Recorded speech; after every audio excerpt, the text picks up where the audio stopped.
My name is Mike Childers. My company is Childers Window Cleaning.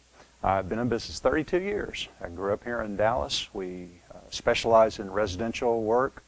We do everything from storm windows to restoration to cleaning windows. We're not just glass cleaners, we're window cleaners. We clean the screens, we clean the frames, we clean the inside tracks. We come inside, open the windows up, scrub all that dirt out. On the exterior surface, usually the first time there's a little bit of extra dirt. We go the extra step and use pads or a razor while the glass is lubricated with soap. So we clean the windows thoroughly. We don't track inside your house. We work without a trace inside. We also clean chandeliers and light fixtures and skylights, mirrors.